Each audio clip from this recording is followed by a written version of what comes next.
Good afternoon, ladies and gentlemen, RIBA members, students, architects. Welcome to Let's Talk, our second event for Let's Build, our second online version of the live Let's Build events that were started last year. My name is Annette Fisher. I'm an architect, a former RIBA vice president, presidential candidate, and council member. I'm also the Commonwealth Association of Architects alternate regional VP practice, chair of Let's Build, partner of FA Global, and I've been in practice over 30 years, both in the UK and abroad. Welcome this evening. We've set up this presidential debate. We invited all 5 candidates to this event. 3 declined. However, I'm excited to have the 2 candidates that have accepted the invitation, and they are Sumita Sinha and Jude Barber. So I'll just do a brief introduction of both of them, and then we have some set questions which we are going to put to them to answer. And when they've completed that, then we've also going to have a live Q&A session with questions from the audience and some questions that we've already received. So very briefly, Sumita Sinha is the owner and founder of Ecologic Architects. She's been in practice for over 30 years. She's currently running for president. She's the past chair and founder of Architects for Change. She's passionate about climate change, sustainability, and inequality in architecture. And she's with us today. Jude Barber, who is also running for president of the RIBA, is a director of collective architecture. She's got over 20 years experience and has been a director of the Collective Architecture, which is a collective group owned by its employees. She's co-created the Empire Cafe and is a member of the Royal Institute of Architects in Scotland Council. She's also a member of AFC, and her practice have won several awards. And she's also with us this evening. Hello to you both. So I'm going to go ahead and just jump into the first question, which is what's motivated you to stand for election now? And I'll go first to Sumita. Okay, so I think this is a very, very different time to other times. So we've got the COVID pandemic, and there's been a global shutdown following that. And we're expected to have the worst recession in 300 years. And also looming over us, although it's perhaps not as immediate, is the climate crisis. And it feels like it's not the best time to stand for president. I'd just rather sort of curl up and be comfortable. But I think that I can make a difference because I have the right skills and experience to achieve what I want to do. I've had 30 years of experience working in sustainable design and campaigning for equality. But I think one of the most important experiences I bring is that of crisis management, which comes from my work in the NHS. So I chair the People and Culture Committee in my local trust. Sorry, not my local trust, but in a trust. And I am, that looks after the workforce, and we have over 2,000 members of staff. So it was from them I learned how to go through this crisis, and I want to bring those lessons to the RIBA. Wonderful. And now to you, Jude. Thank you.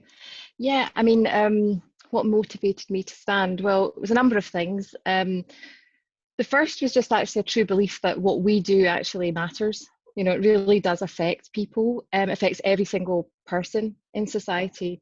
And architecture's got the ability to bring joy or to bring distress, actually, if it's done badly.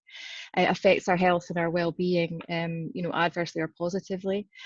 And my motivation to stand was really kind of kickstarted by the pandemic and the ever-increasing climate emergency, because they brought into sharp focus the spatial and social inequalities that already existed, but had a massive light kind of shone upon them through the pandemic, and how we need to actually urgently address that. There's no time to wait. You know, we need to act with a degree of urgency to deal with that. So for me, I believe that the RIBA should be a federation of architects. I mean, it already is a federal model, but it doesn't necessarily feel like a federation of architects now. What I mean by that is that, you know, it needs to obviously speak with an authentic and clear voice, but equally needs to represent the diversity and the range of everyone within the regions and also internationally as well. And so to do that, we need to sort of harness our skills and our collective voice and bust some myths as well around what we do, and find new ways of working and new models of working that can improve the situation, can address these key challenges. Thank you very much. Okay, the next question is, how is it different now than at any other time? And I'll go to you, Jude, first this time. Is it different now? I think it's different now because I would say, just based on what I was saying before, I think more now than ever before, people can see what good or bad architecture does on their everyday lives. You know, we're experiencing this really, really dramatically. And currently our profession doesn't reflect the society it serves. It doesn't necessarily operate in a way that enables and empowers and encourages everyone to get involved in what we do. So rather than being what we do, something that happens to us, it can be something that we can influence and affect. And I suppose, you know, we're also seeing education having not just practice having a kind of stark look at itself, but also education. And so if we can kind of harness this moment, this potential rethinking of practice and education to see those working more in a more reciprocal way, then there's actually an opportunity for us to address these big issues through the way that we work, the tools that we have, the models we employ, and ensure that, you know, we are standing up to the challenges, standing up to the poor policy and decision making that we're seeing, you know, in government, and call that out for what it is. So, you know, I say in my statement, you know, there's no time for hollow words, inertia, you know, all vanity, any of those things. You know, that the crisis and the situation we're having to deal with is so acute that right now we have to address that urgently. And that's why, for me, everyone keeps talking about like going for president, but for me, it's actually president-elect. That's the first role for me, okay. And that starts in August. Thank you, Sumita. Why is it? Why is it different now? Yeah. Yeah, I mean, it's very different because obviously, you know, I said before, there is this looming climate crisis on us. There's the pandemic going on still. It's been very difficult for architectural practices, particularly smaller practices. So sort of the construction sector has really suffered because obviously people couldn't go and work. But for the election, it is also very unusual.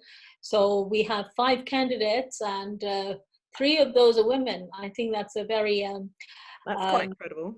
A very unusual, circumstance. So and also, like, students can vote for the first time, which is you know, which is good because they haven't had a say in things for a long time. And you know, they constitute, I think it's about 18,000 of our members are students and associates. So that's a pretty large number. And the fact is we've never consulted them before. It sounds very strange to me. I think they should have this power in saying who's going to be our president. And also in terms of the social justice movement, so there's been the Me Too movement, and more recently there's been the Black Lives Matter movement. And I think they have brought a sea change in how we think about society, and also how, you know, the people think about architecture. You know, seen like statues being dismantled, thrown into rivers and all that. So it's a very, very different time. People are actually saying, no, we don't want to have what was there before. We want change. And I'm very pleased to be the only minority ethnic architect standing for the president. And I think it's after more than 10 years. And I also completed my architecture studies outside the UK. and I want the RIBA to be an international organization. So it validates schools all over the world. And, it's never had a president who has just come from somewhere else and become a president. And why should that not be? So this is a very different time. Okay, thank you. The next question is, what difference do you think you would make if elected to council this time? And I'll start with you, Sumita. Okay. Oh, I don't know if you want me to read through my manifesto, but you can. No, I don't want to. It's quite long, really. But, as I said, the climate and the social movements are quite crucial. So I want to create a resilient profession through empathetic leadership, effective communication, and participative decision-making. Excuse me, my throat is really bad today. And so that means that, we are facing these unprecedented times. How can we make the profession resilient and relevant? Because I don't know, I like to say this, the profession of architecture has been self-isolating for too long. We haven't actually connected with the rest of society. But I think the pandemic has made us connect with society. So I want to carry that on and create resilience through that connection. I want to implement governance, which is through co-production, based on ethics, transparency, and accountability. And I want to champion students and associates and diversify architectural education. So those three things I want to sort of work on, and you can find more on my website. There's a matrix which tells you in detail what I want to do. Fantastic. Thank you, Sumita. Jude, what difference do you think you would make if elected to council this time? Thanks. Well, I suppose my whole practice, my whole way of operating is around cooperative models, collaborative working. So for the last 20 years, that's kind of been at the heart of everything that I do. We've been through this process in the RIS of opening an organisation up, and I understand that doesn't happen just through procedures and bureaucracy, in the organisation itself. It happens from the movement out with that too. So I've been called, change making, whatever, for some of the work that I've done in this area, and I'd like to take that into the organisation itself, so that we can empower and enable each other, within the organisation. I think I've got the capacity to inspire people, to lead and champion, but also to be inspired by other people and to listen, learn, to unlearn certain behaviours as well, and use the skills that I've kind of developed through projects like, the Voices of Experience project that I'm involved conversation about empire in Glasgow, the new chapter where we had hundreds and hundreds of architects demanding change and enacting that, and so for me it's about opening doors, about working collaboratively, pushing for reform, actually getting reform, right. And championing the profession and everything we do, not just within the RIB but within the industry at large, so making those cross industry connections. And that's something I'm very strong on, and I feel like the only way to address those big issues that we've been talking about is in a cross-disciplinary way. Okay. Sumita? Yeah, so the question is about RIB embracing change and leading. Is that right? Yes. Why must the RIB embrace change and lead on this now? So why we should do this is because the times have changed. And the RIBA is, I think it's about set up in 1834. And, it's high time we actually modernized. So it is, the RIBA has to embrace change. We can't carry on as if, it's the 1950s even. So I set up Architects for Change, the Equality Forum, 20 years ago. And we see that despite our campaigns, we still have issues with diversity track records. I look at pictures of practices, and I see that there are still sort of gender and ethnicity pay gaps, and minority and Black ethnic architects remain underrepresented in important decision making, which you can see in the recent pandemic, where BAME people were more affected than others, and they are generally living in poorer housing and polluted areas, and also in low-paid jobs. So it was all right for some during the pandemic, but for a large majority of poor people, they didn't have the comfort. And, a lot of them died, unfortunately. And I know it because, we lost staff members in the trust as well. And also before that, we've had the tragedy of Grenfell as well.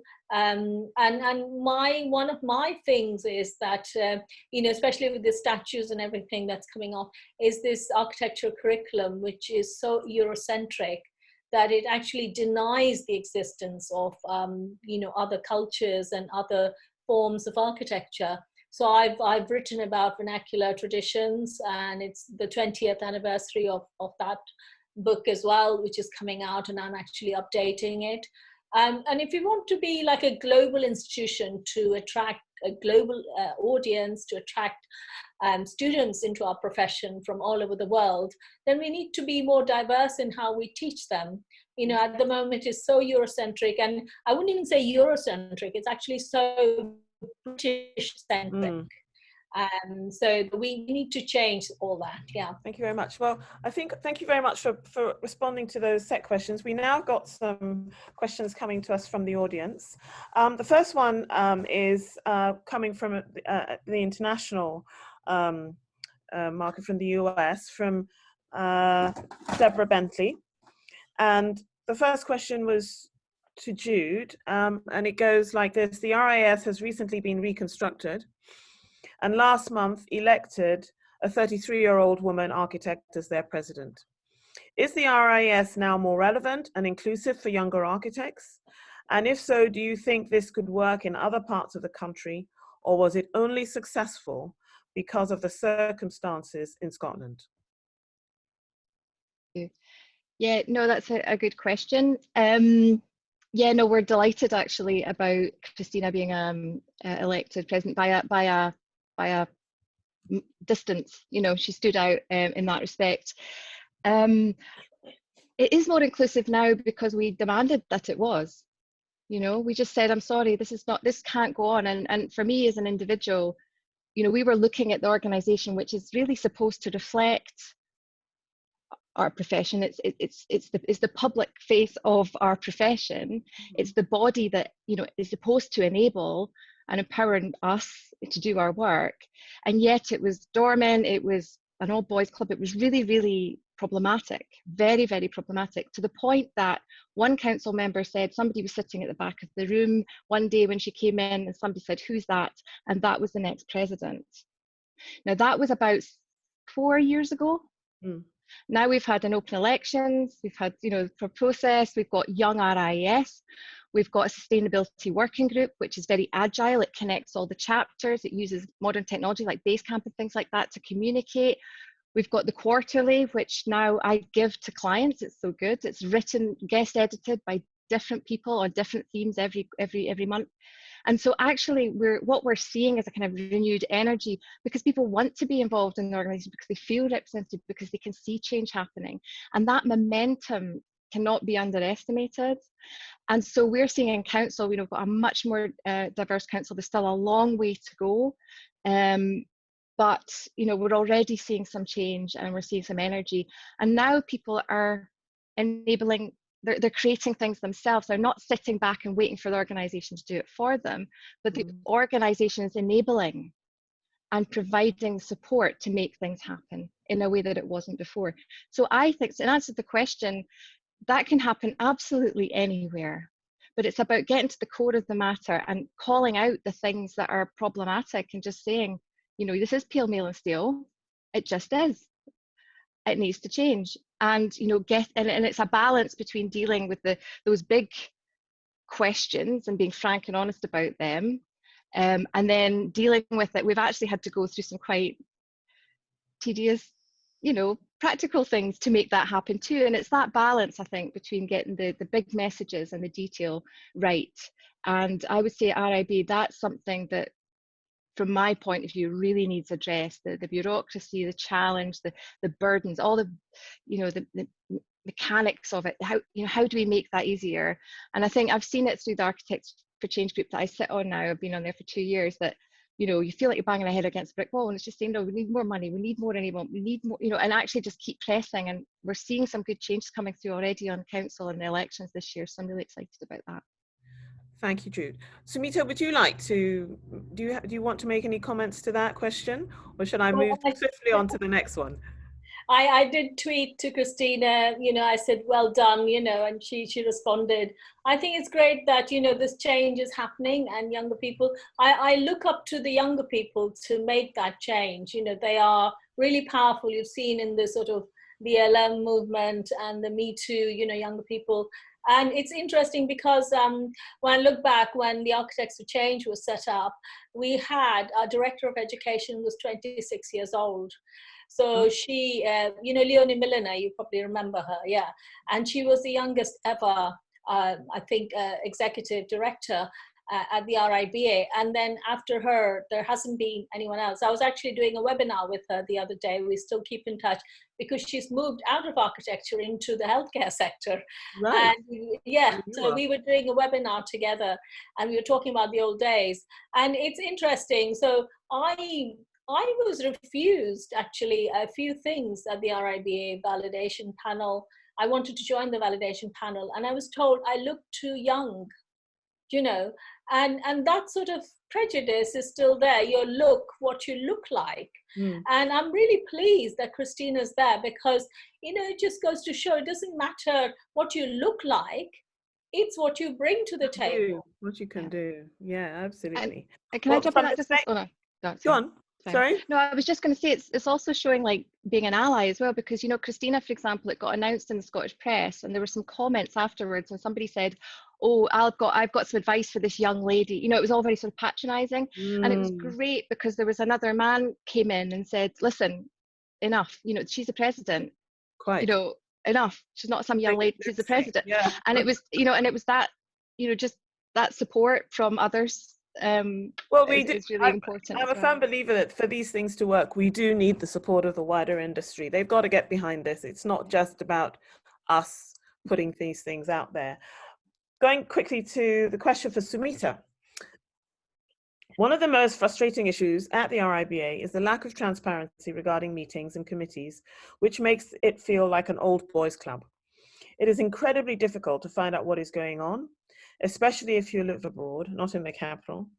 Sometimes it is difficult to get a straight answer out of staff and elected reps about an issue, as they are bound by rules not to talk. How can we, and I said we as I think this is a membership issue, not just a presidential issue, change the mindset of the RIBA so that it is more accessible to those of us who are not male, white, living in London and connected to the right people?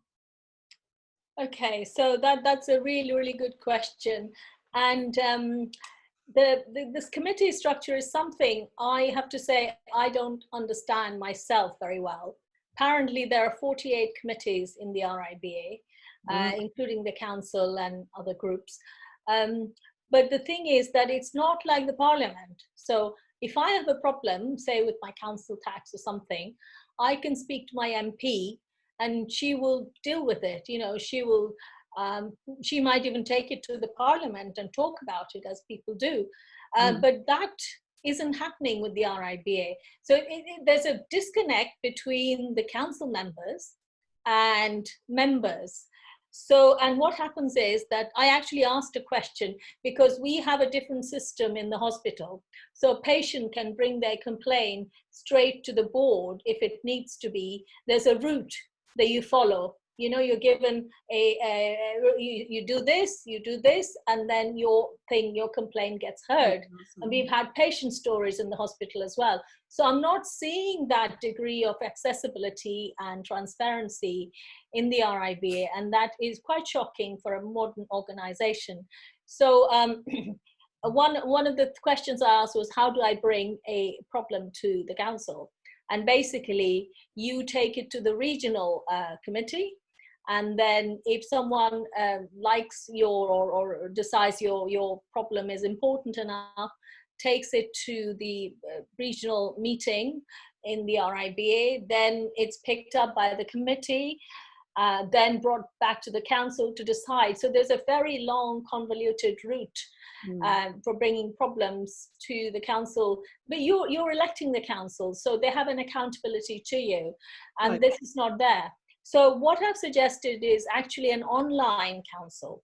If you look at my manifesto, I've suggested an online platform where members can actually bring their problems straight to the council members, and that can be then brought to the board or whoever is going to deal with it, or to the committee. It shouldn't be coming from the committee to the council. It should be coming from the council to the committee. Okay, well, perhaps that's one of the silver linings of COVID. We've got quite a number of questions also coming from our audience.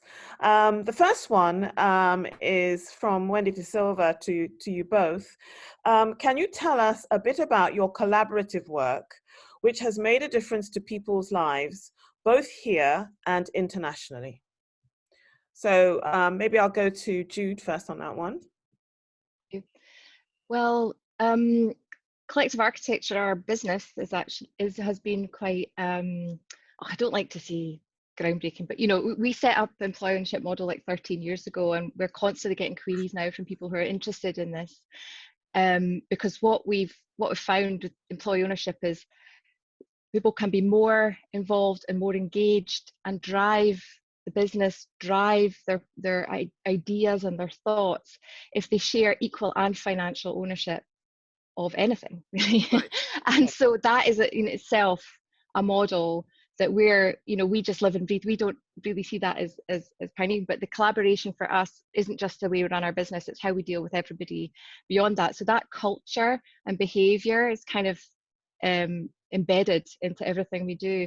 The other projects that you can check out my website, actually, I've got some projects on there, initiatives. judebarber.com has examples of other work that I've done, like the Empire Cafe, which effectively was as part of the Commonwealth Games coming to Glasgow, which was an international event, coming to our home city.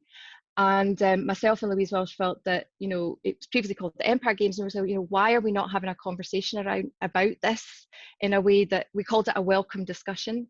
And it was really, we had about 40 events, we had 4,000 people came. And subsequently to that, Glasgow has now addressed this through its museum. It's doing a research project on the subject. And now we're seeing that University of Glasgow have now got a programme of that they've basically admitted that their role in the slave trade, transatlantic trading, and how they profited from that. And they've now got a whole programme of reconciliatory action of £20 million that they've committed to reparative work.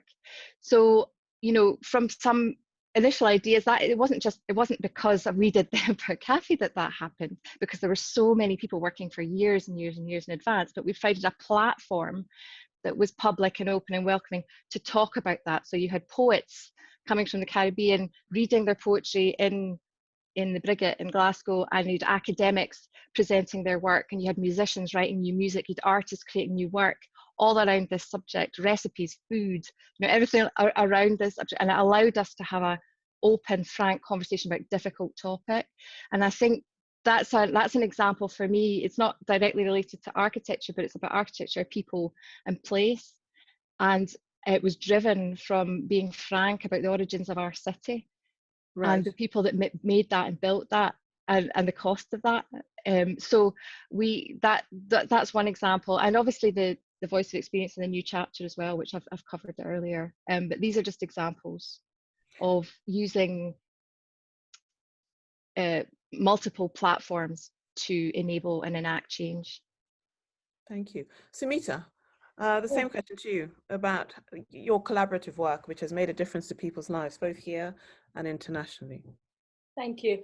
Yeah, so I decided to go about it differently. I transported myself to the place where there was a problem and tried to resolve that. So, I didn't want to have, sort of, other ways of doing things, because I think one of these things is you have to actually go in there and look at issues. So I set up a charity in 2010. It's called Jarushila. And we worked around the world. We worked in very difficult circumstances. So in the Palestinian territories, I've been actually there 3 times, worked with people, trying to understand the issues that were really facing them. I worked in Venezuela, again, 3 times, trying to, work out what is the problem, what can we do over here. And also UK, we've done several projects in the UK. I think the thing is, we need to see collaboration also as a form of connection. There's that Kevin Bacon thing saying there's sort of 6 degrees of connection, and I think it's there, and that's what I said during the climate hustings, is that if you can actually see yourself in the place of that poor farmer and connect whatever you're doing to, whatever action you take that might affect him or her, that's where you actually begin to make real change. You have to place yourself there. And often, I've taken students to slums in Delhi, and we've worked there and things like that. I've written a book about it. And it's very difficult for us to sit here and imagine what it is. I mean, the lived experience, obviously, they're brought up here, they don't have the lived experience. But when they go and work in that slum, they actually gain something from that experience, and they come back and they're changed people. And also we leave changes. I've kept in touch with all these people that I've worked with. And I think the Palestinian one, for example, the 2 projects I did in Ramallah, we had about 100 projects coming out of that. So 1 project gave rise to 100 more. So if you can inspire people to make the change themselves, that's even better. Thank you so much.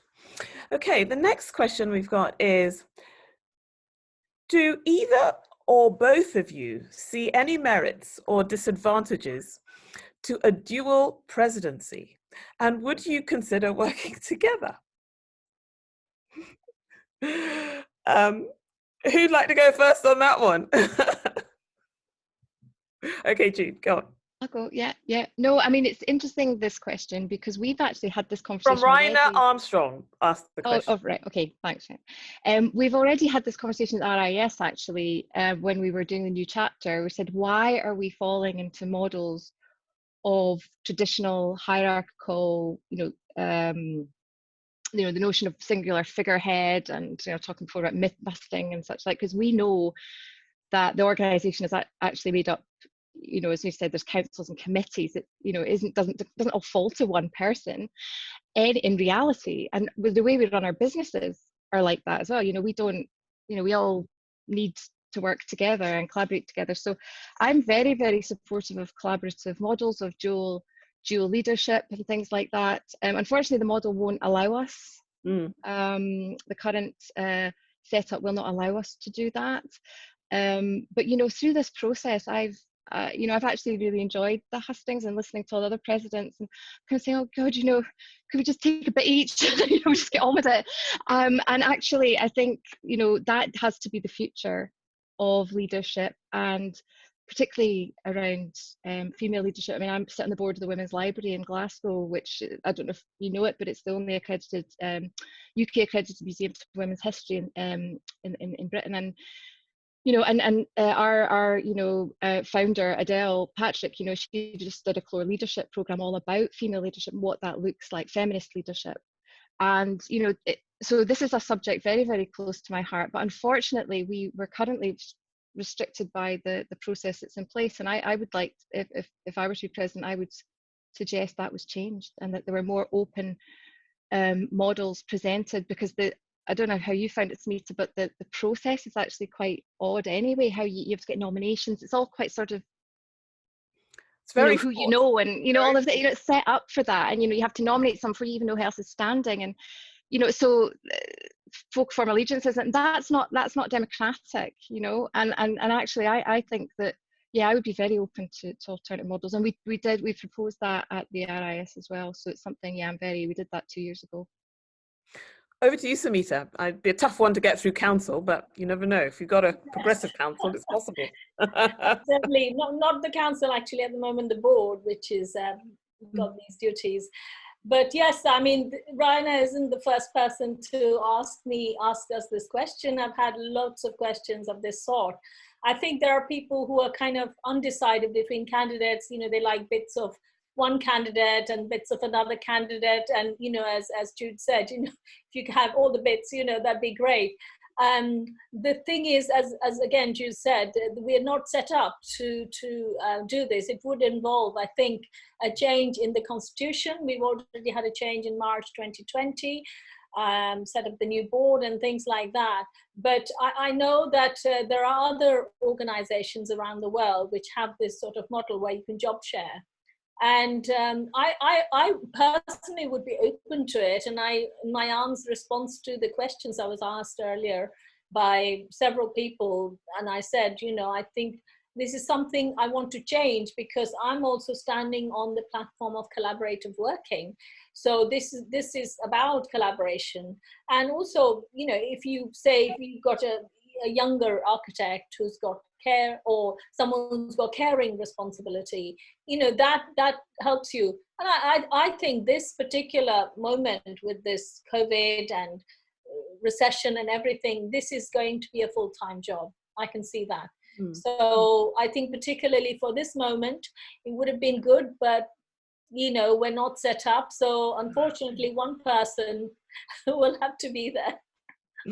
And also the Green Party has dual leadership, so we've got a precedent in doing it. Yeah. Okay, we've still got a few more questions to get through. Wendy De Silva asks, do you think there are any useful lessons that COVID is teaching us that will impact on the way we work and sustainable ways of working for the future? Sumita. I'm just trying to look at the question. Okay, yeah, certainly. I mean, one of the biggest things that's come about is this working from home and working online. People said it couldn't be done, but there you go. Within like matter of days, everyone was working from home. Everyone's working online. So it's possible to change a culture, because, we've had to adjust to it.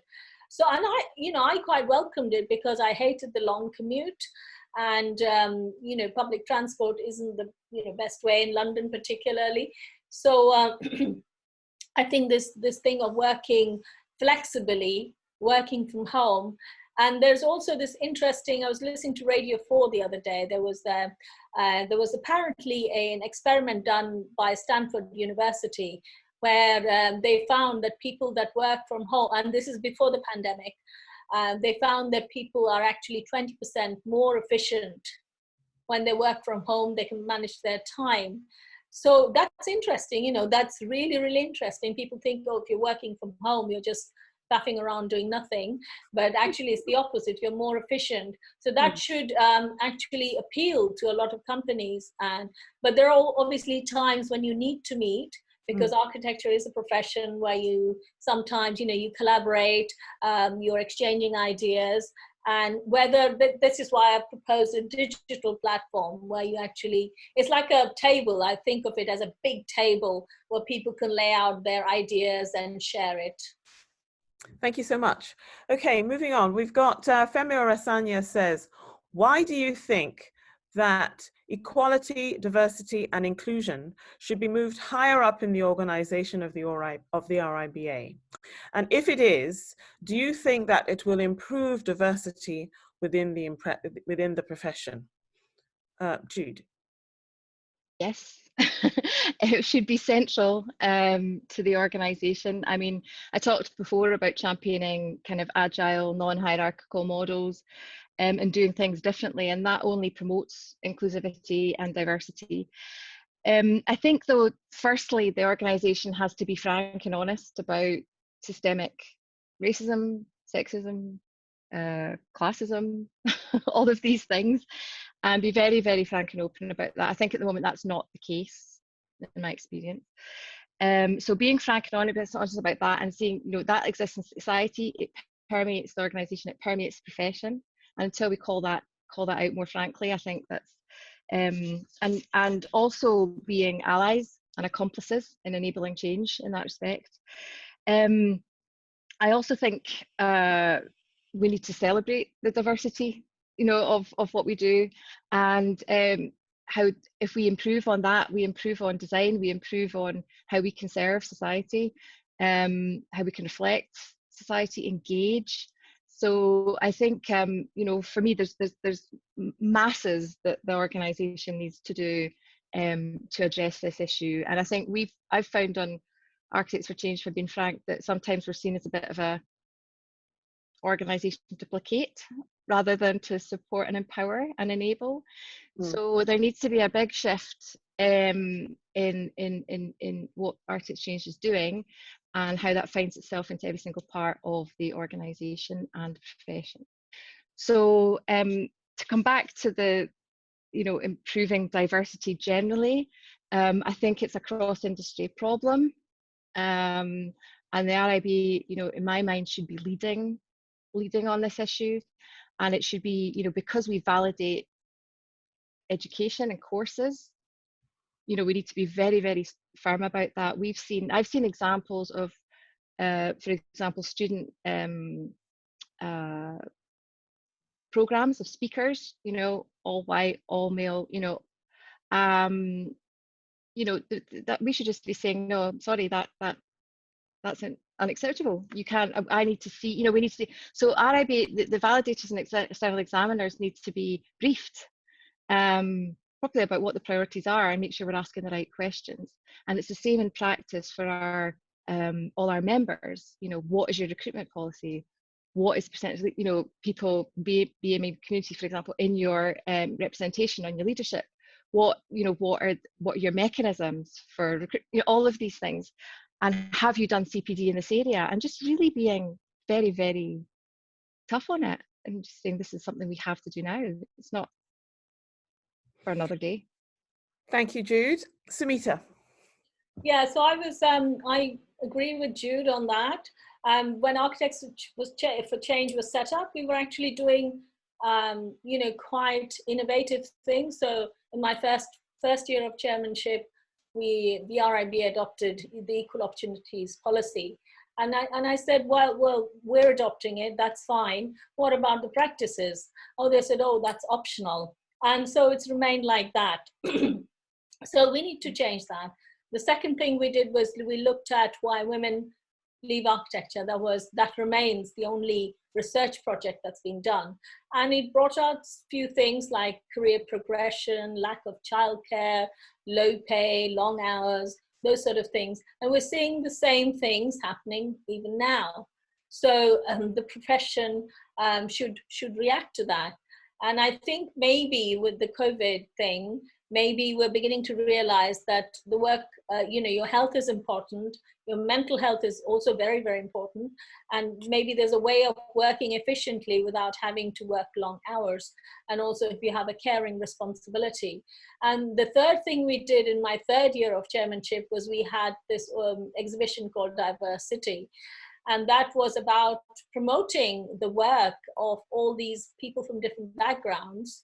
I think, Annette, you were there as well. I was, you? yes. Yeah. I was. So, so we took that exhibition around. I remember, you know, hauling those really massive, they were like laminated sheets to Delhi, and I showed it in Delhi.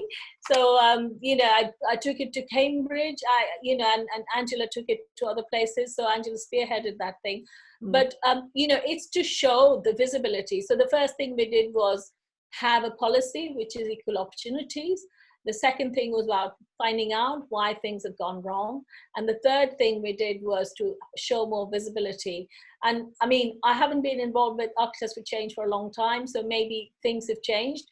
So, but the whole idea of setting up Architects for Change was it was a campaign group.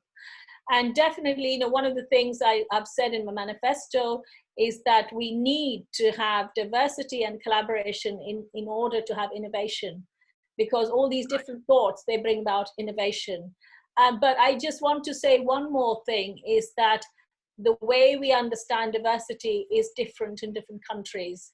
So, so when I took that exhibition to Delhi, they couldn't understand what BAME meant, and you know, all those things.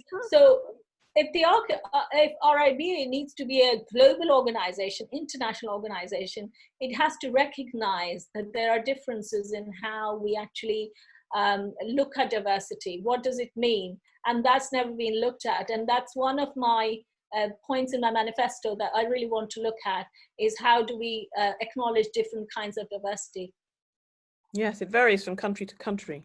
Okay, we've got another question from, have you answered, Jude, on that point? Yes, I went first on that one. Yeah, sure. So Anna Shabal asks, how will you address gender inequality in, for example, studio culture, maternity returners, and intersectionality? I'll go to you first, Sumita. Okay, so we have large number of women students, and they tend to drop out. And this is where the problem, you know, is still remaining. And I think one of the things about studio culture is very macho. And what we want to do is change that culture. We want to bring in more women teaching. We want to bring people from diverse backgrounds teaching. I think when people see there is someone there that looks like you and who's sympathetic, and it's not that I'm saying that all the men are terrible. You know, you can have a really kind and sympathetic male tutor. I had one at when I was doing my part 3. I had a wonderful tutor for my part 3. So it's the sort of the, you know, I did a certificate in teaching, and one of the things we learned in teaching was to have this empathy with students. And I, you know, I think most people who are teaching in studios haven't got a teaching qualification. They haven't been actually, they don't know about the psychology of learning and teaching. And I think that should now become compulsory to change the culture. Diversity and those issues should be brought into that curriculum for the tutors, and then only they can teach. Indeed. And Jude, Yeah. same question. Same question about gender inequality in practice. Yeah, I mean, for us, well, you know, for us, day to day, you know, we're very fortunate. We have a good balance in the studio. We have, I think, sort of 60-40 male to female ratio. But one of the things that we've seen that really benefits everybody is if you create a flexible, fair, open culture, it benefits everybody. And it enables, you know, sort of women or those, you know, minorities more, because, you know, you get that opportunity. And so for us, you know, fair pay, flexible working, not having long hours, offering the same benefits to men and women. So we brought in, you know, I was, for example, the first woman in our company to have a baby. Some of the men had children. And so, you know, we set a policy, 90% pay for 6 months, and said, well, whether you're a man or a woman, you get that. So suddenly, you know, anyone coming into our business, whether a man or a woman, would get that if they had children. We had one man, for example, who then had already had 2 children, who then was able to take that up because his partner had previously obviously taken the time off, because rights for men, you know, in terms of parental requirements weren't equal. And so for me, it's not just focusing on women, but looking at how we balance home and work for men and women, and that then creates a more holistic culture for all.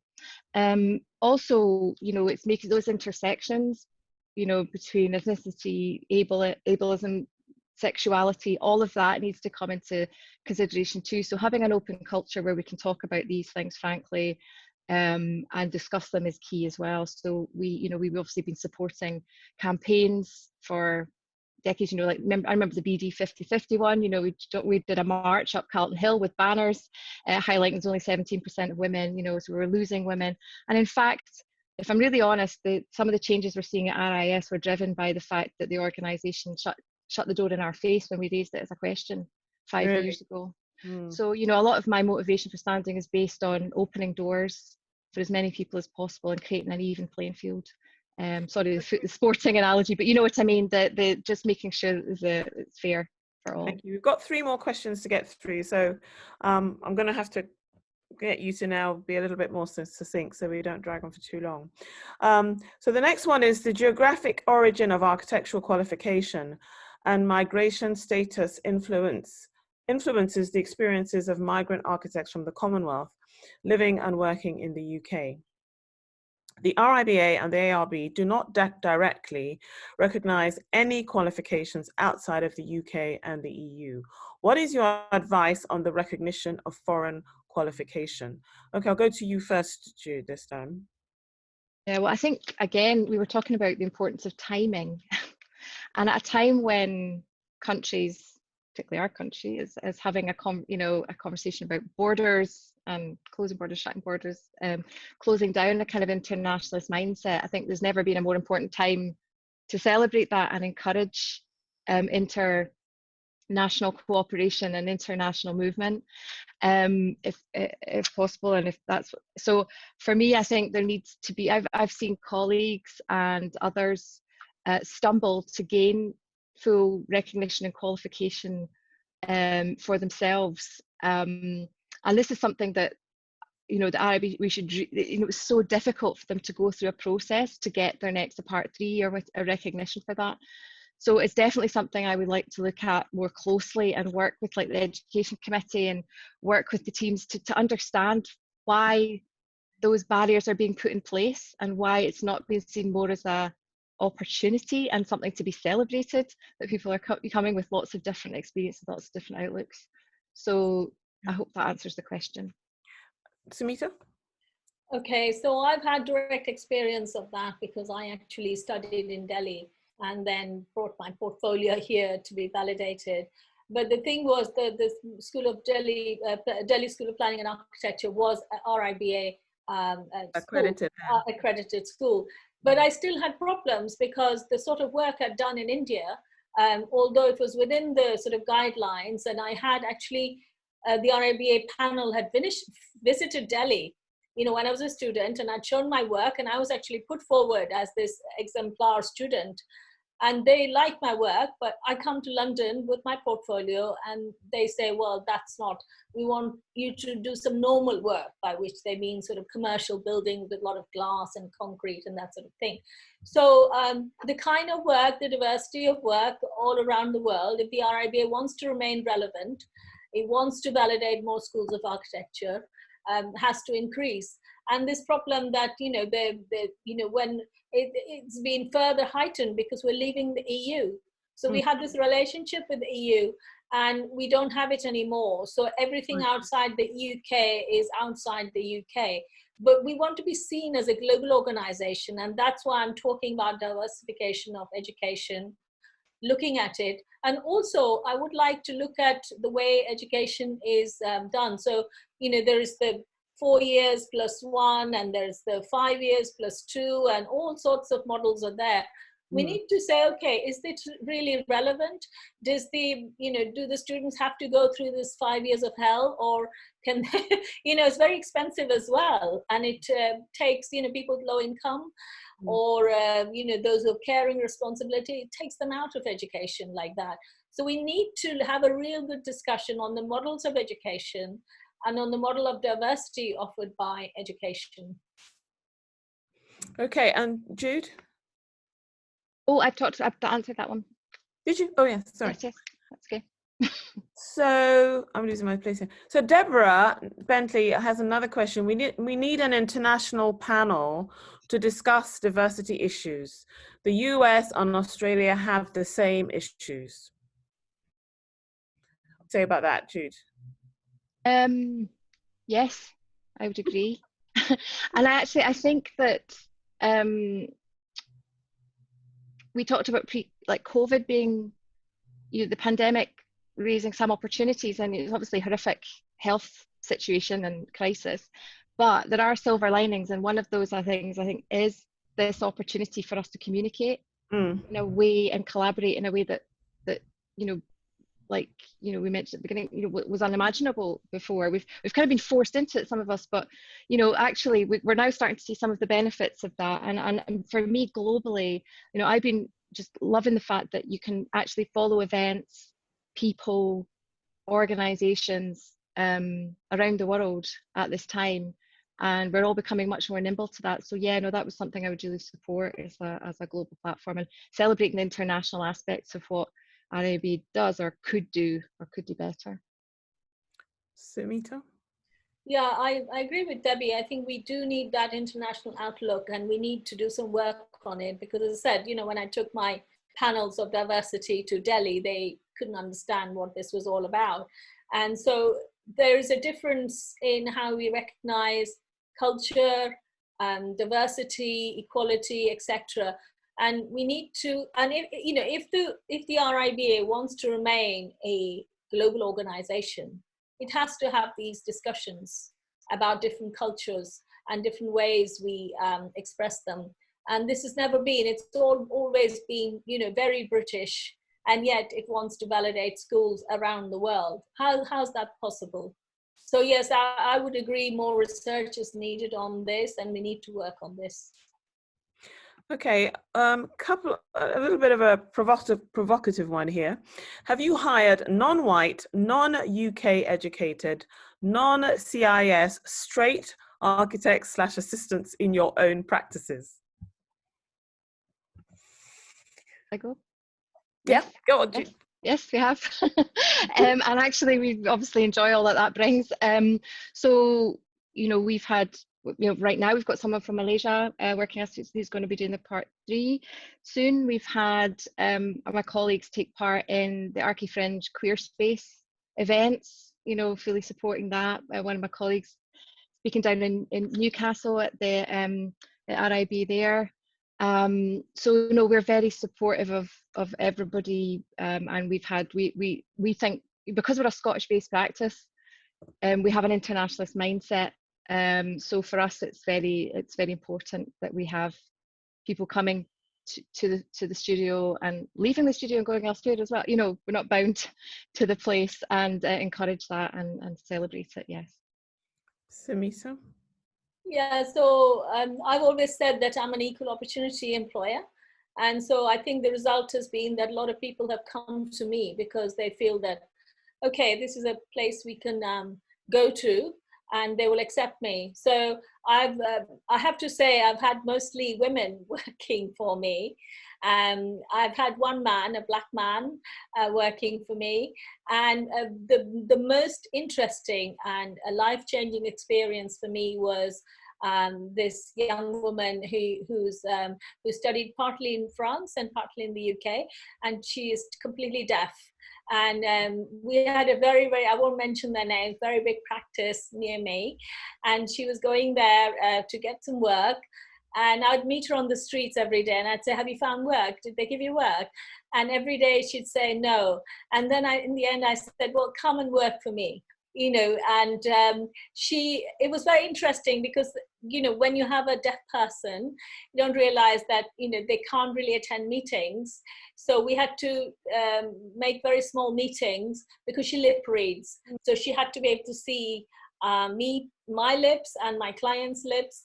And she couldn't answer the doorbell, she couldn't answer the telephone and things like that. So we made adjustments, and I had other women at the same time. So we made adjustment in our practice so that we could accommodate everybody.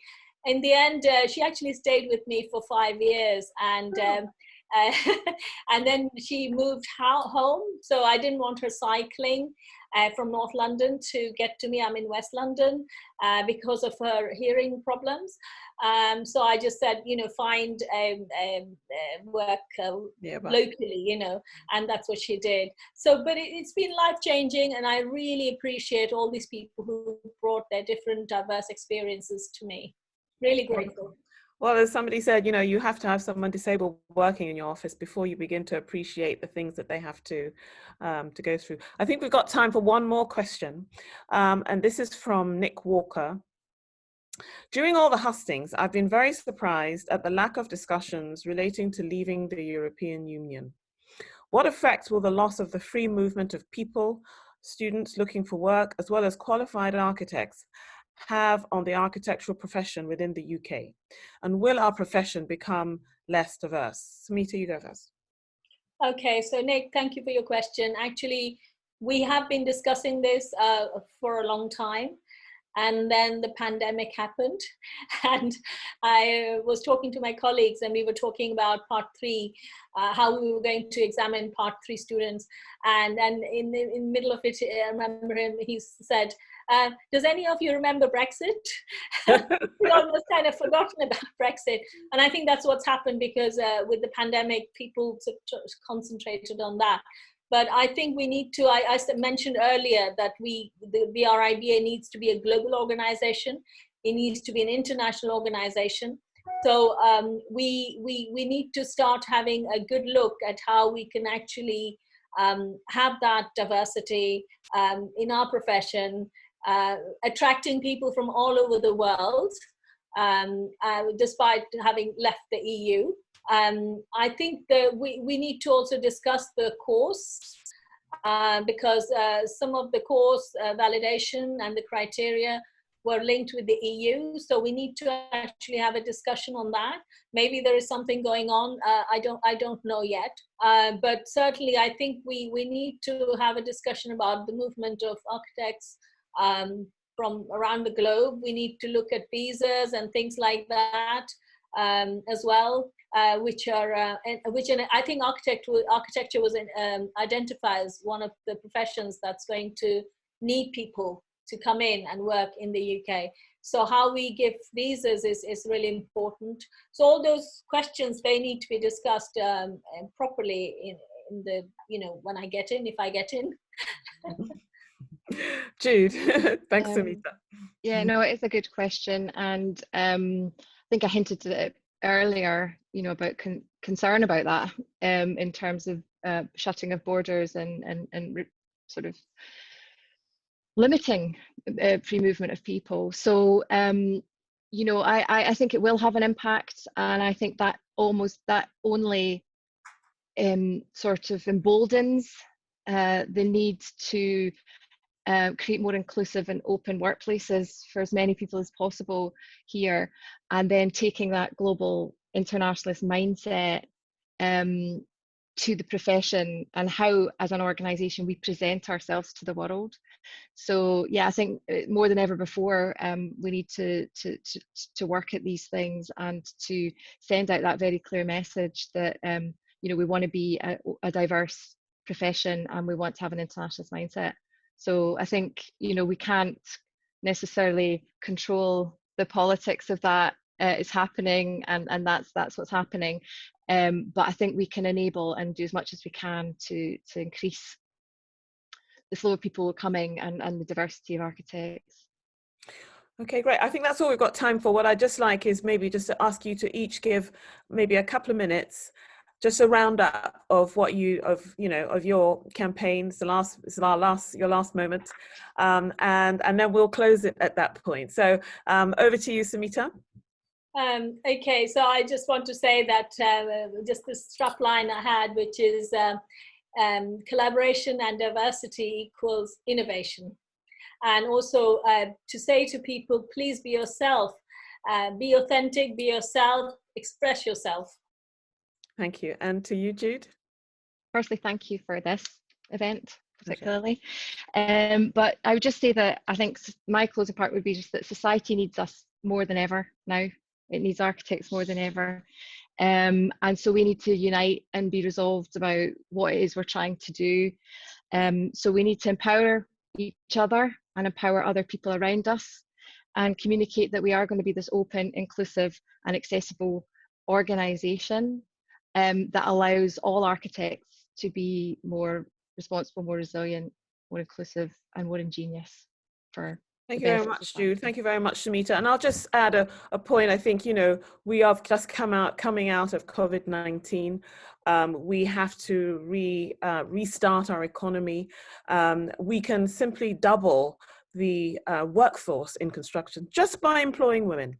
You know, 97% is white men, just employing women, and we would be, you know, on a serious road to tackling and re-energizing this environment. So we need all hands on deck, women, disabled, minority, the whole works. And so I ask that our audience vote for this diverse council, because that's what's going to make it move forward to the next step. Thank you so much for listening. Thank you both for attending. It's been amazing.